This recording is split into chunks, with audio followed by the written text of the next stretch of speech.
그 이기는 정치학이라는 책은 이제 최병천 소장님이 야심차게 낸 두 번째 책이잖아요. 이 책은 사실 우리가 지난 시간에 다뤘던 유창호 전 비서관님의 정치 내전하고 뭐두 분이 짜고 책을 낸 건 아닌데 어째서 내놓고 보니까 이 두 책이 하나의 짝을 이루는 책이죠.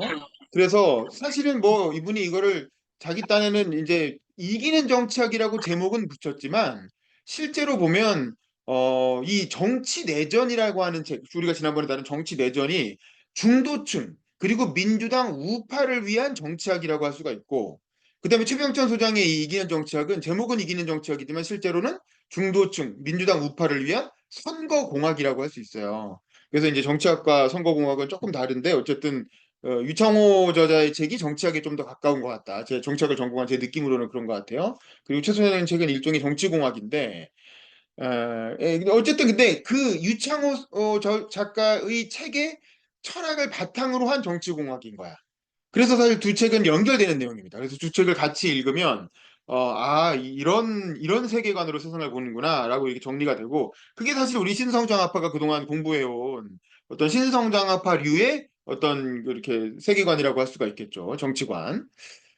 그래서 이제 기본적으로, 그럼 한마디로 기본적으로 얘기하면 양당제 하에서는 중도 포용 전략을 쓰는 세력이 승리한다. 이게 전론이에요. 양당제에서는 어떻게든 중도를 공략해서 그게 중도 포용 전략이든 정책이든 어쨌든 중도를 포용하는 스탠스를 취하는 쪽이 무조건 선거에서 이긴다. 라고 하는 게 이기는 정치학의 핵심 메시지고 한마디로 요약하면 그거고 이제 그게 바로 사실은 김대중 대통령과 노무현 대통령의 노선이었다는 거지.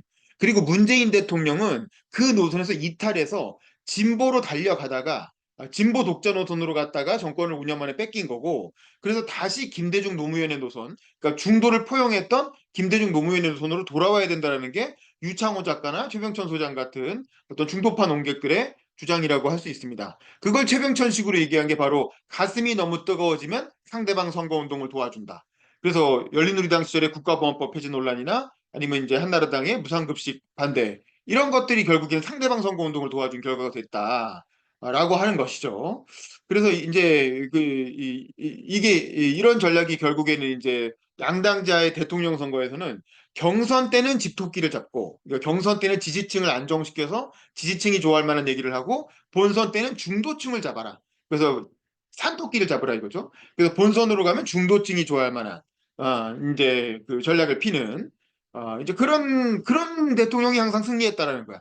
김대중도 본선 때는 뉴 DJ 플랜이라고 해서 김정필하고 연합해가지고 중도로 갔고 노무현도 행정수도 이전이나 정몽준과의 단일화를 통해서 중도층으로 갔기 때문에 당선됐고 라는 거죠. 유일한 민주당에서 당선된 대통령 중에 유일한 예외는 문재인 대통령인데 문재인 대통령이 진보 전략으로 가서도 당선될 수 있었던 이유는 그때는 양자 구도가 아니었죠. 오자 구도였어요.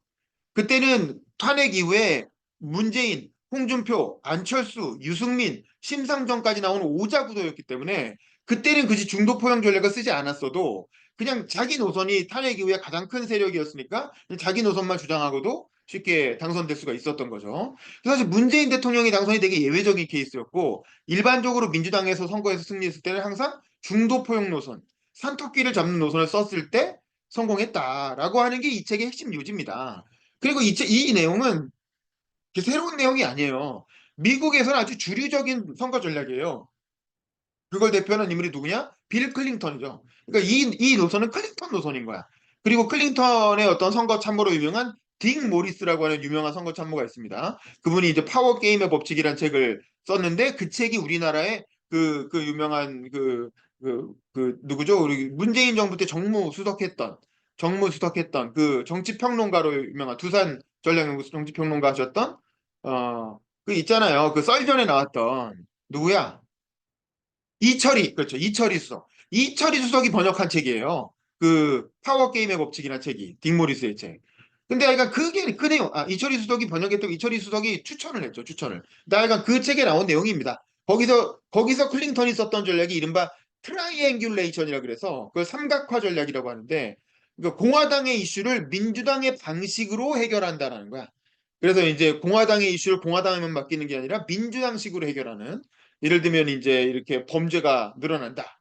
그러면 이제 공화당에서는 더 엄벌에 처하고 뭐 감옥을 증설하고 뭐 이런 식으로 공화당이 문제 해결을 하려고 했다면 민주당은 범죄가 늘어나는 이유는 뭐 양극화 때문이다라든가 총기 때문이니까 총기 규제를 해야 된다라든가 이렇게 같은 어떤 공화당이 더 우세인 이슈를 적극적으로 민주당 방식의 대안을 제시하면서 치고 들어가는 그러니까 중도층 공략 전략이죠.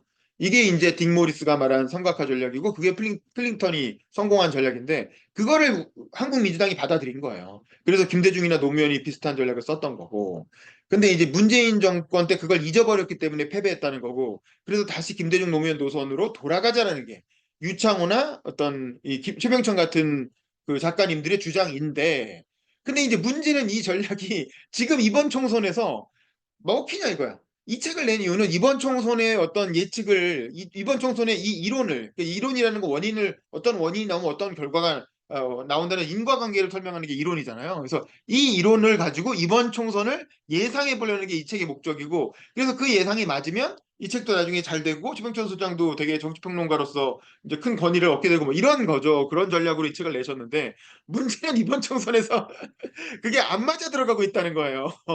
그래서 그게 사실 이제 굉장히 큰 문제가 되고 있는 겁니다. 그러니까 바로 한 열흘 전만 해도 이재명이 망해 갔었잖아요. 그 공천 이상하게 했다 그래갖고 이재명 지지율이 떨어지면서 국민의힘이 압승할 것 같은 분위기여서 최병천 소장님이나 유창호 작가의 책의 내용이 되게 들어맞는다라고 생각해가지고 굉장히 흥분을 하면서 이제 좋아하고 있었는데 그 호주 대사 그 이렇게 문제로부터 시작해가지고 갑자기 역풍이 불면서 그것도 공천이 다 마무리가 되면서 다시 이제 지지층이 결집하는 현상이 나타나면서 오히려 이제 그런 양측이 아무도 중도 포용 전략을 쓰지 않는 거야.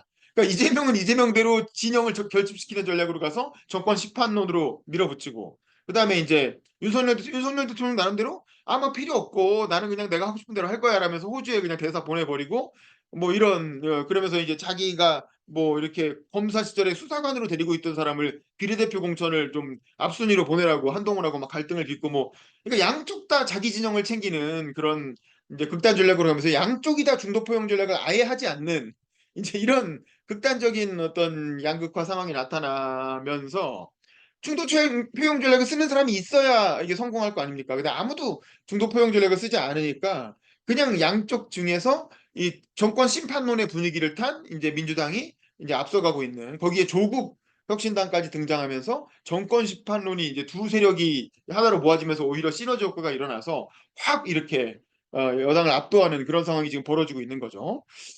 이렇게 되니까 이게 이게 틀렸나? 최병천 소장님 이 책 내용이 이게 틀린 건가? 이 이론이 잘못됐나? 이런 이제 상황인 거예요.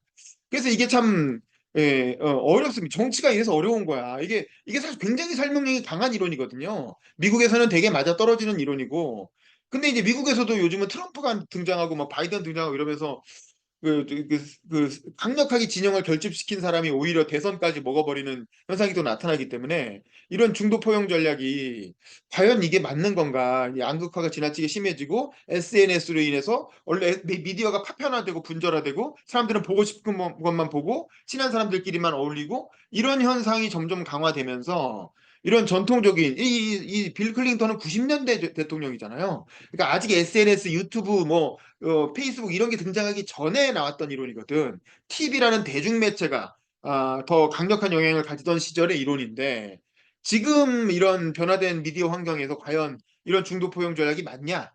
이게 여전히 그 설명력이 있는 거냐에 대한 의문점이 지금 제시되고 있는 겁니다. 근데 그래서 그런 문제가 있고요.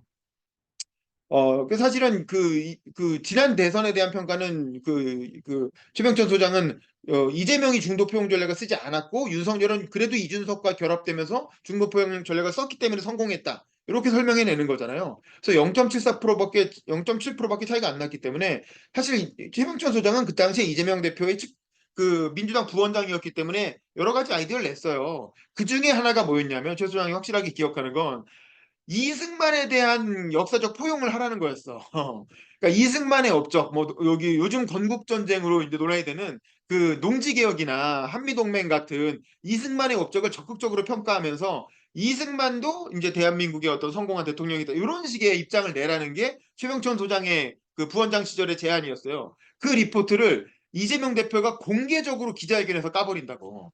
나는 대통령 되겠다고 이승만 포용하는 그런 짓은 못하겠다라고 공개적으로 이 최병철 소장 보고서를 봤다는 얘기는 안 했지만 굳이 그 얘기를 누가 묻지도 않았는데 언급했다는 건 최 소장이 리포트를 보고 거부한 거죠. 이런 말도 안 되는 소리가 어딨어. 이러면서 그러면서 이제 그 최병철 이재명 대표는 자기 노선대로 간 거고 그 결과 0.7%로 졌다라는 거지. 사실 그때 이승만 포용 전략만 받아들였어도 0.7% 정도는 상쇄하면서 이겼을 수도 있는데 이재명 대표는 전혀 그런 중도 포용 전략을 쓰지 않았기 때문에 패배했다라는 게 최 소장님의 기본적인 노선 입장이고 그래서 이번 총선에서라도 중도 포용 전략을 써야 된다는 건데 어쨌든 이번 총선에서는 그게 잘 안 먹히고 있는 상황인 거예요. 아무도 중도 포용 전략을 쓰지 않고도 이재명이 이기고 있고 조국은 거기에 더해서 이 현 정부를 3년은 너무 길다는 거 아닙니까? 중간에 탄핵하겠다는 걸 공약으로 추진하고 있는데 오히려 그 정당이 인기를 막 끌어가고 비례해서 30%까지나 지지율이 나오고 뭐 이런 상황인 거야. 이게 참 이제 이게 그러니까 과연 이 이론이 맞나 이런 의구심이 들게 된 상황인 거죠. 그리고 이제 이런 상황에서 이재명이 승리해 버리게 되면 아까 말한 뭐 유창호 선배나 이제 그 최병천 소장 같은 이른바 민주당 우파 혹은 김대중 노무현 노선의 중도 포용 전략으로 돌아가자고 하는 세력은 민주당에선 더 이상 설 자리가 없어지는 거예요. 완전히 이제 이재명이 당을 장악하게 될 테니까. 그리고 그렇게 당을 장악하는 공천을 한 결과 총선에서 승리까지 해버리면 혹여나 내 말이 맞지 않냐? 내가 한 공천이 맞지 않았냐? 이렇게 되는 거거든요. 그러면 이제 더 이상 이재명한테 옛날에 박용진이나 뭐 이런 사람들처럼 이재명한테 입 바른 소리 하는 정치인은 민주당에선 더 이상 정치 못하게 되는 거죠. 한동안 이렇게 입 다물고 이런 상황이 다음 대선까지는 적어도 이어질 것이다. 그러면 도대체 이런 현상을 어떻게 봐야 되느냐? 라고 하는 문제가 이제 이 중도파 세력한테는 민주당 내 우파 세력 혹은 중도층한테는 굉장히 큰 도전으로 다가오게 되어 있는 겁니다. 지금 이 상황이. 그래서 조국 혁신당처럼 더 민주당보다도 오히려 더 극단적인 주장을 펴는 세력이 오히려 인기를 끄는 이런 현상을 어떻게 볼 것인가. 그리고 이제 그나마 이번 총선에서 중도 세력이라고 할 수 있는 개혁신당 또 오늘 여기 방에도 들어와 계신 이종호 씨가 들어와 있는데 새로운 미래 이런 중도를 표방한 정당들이 오히려 다 망하고 있단 말이에요. 지금 새로운 미래는 아마 비례 빵석일 거고 개혁신당도 지금 한석 혹은 두석 천하람도 위험하다는 거 아닙니까? 지금 나오는 조사로는 천하람도 위험하거든요. 그러면 과연 이런 게 이렇게 정치가 양극단이 더 극단화된다는 건데 과연 이런 현상을 어떻게 봐야 될 것인가라는 질문이 이제 나오게 되는 거고 그다음에 이제 이 최병천 소장은 이 세대 교체 파티에서 세대 교체가 중요한 게 아니라 세계관 교체가 중요하다 이렇게 얘기하는데 지금 그런 세계관 교체를 하기가 더 어려워지는 거죠. 오히려 이제 문재인도 사실은 진보 단독 집권 전략이었는데 문재인보다도 더 진보 편향으로 가고 있는 이재명이나 조국 같은 사람들이 떠오르고 있는 상황이니까 이번 총선을 통해서 이런 경우에는 이제 이 새로운 세계관을 가지고 MZ 세대랑 연결될 만한 그런 브릿지 역할을 해줄 만한 새로운 정치인의 등장.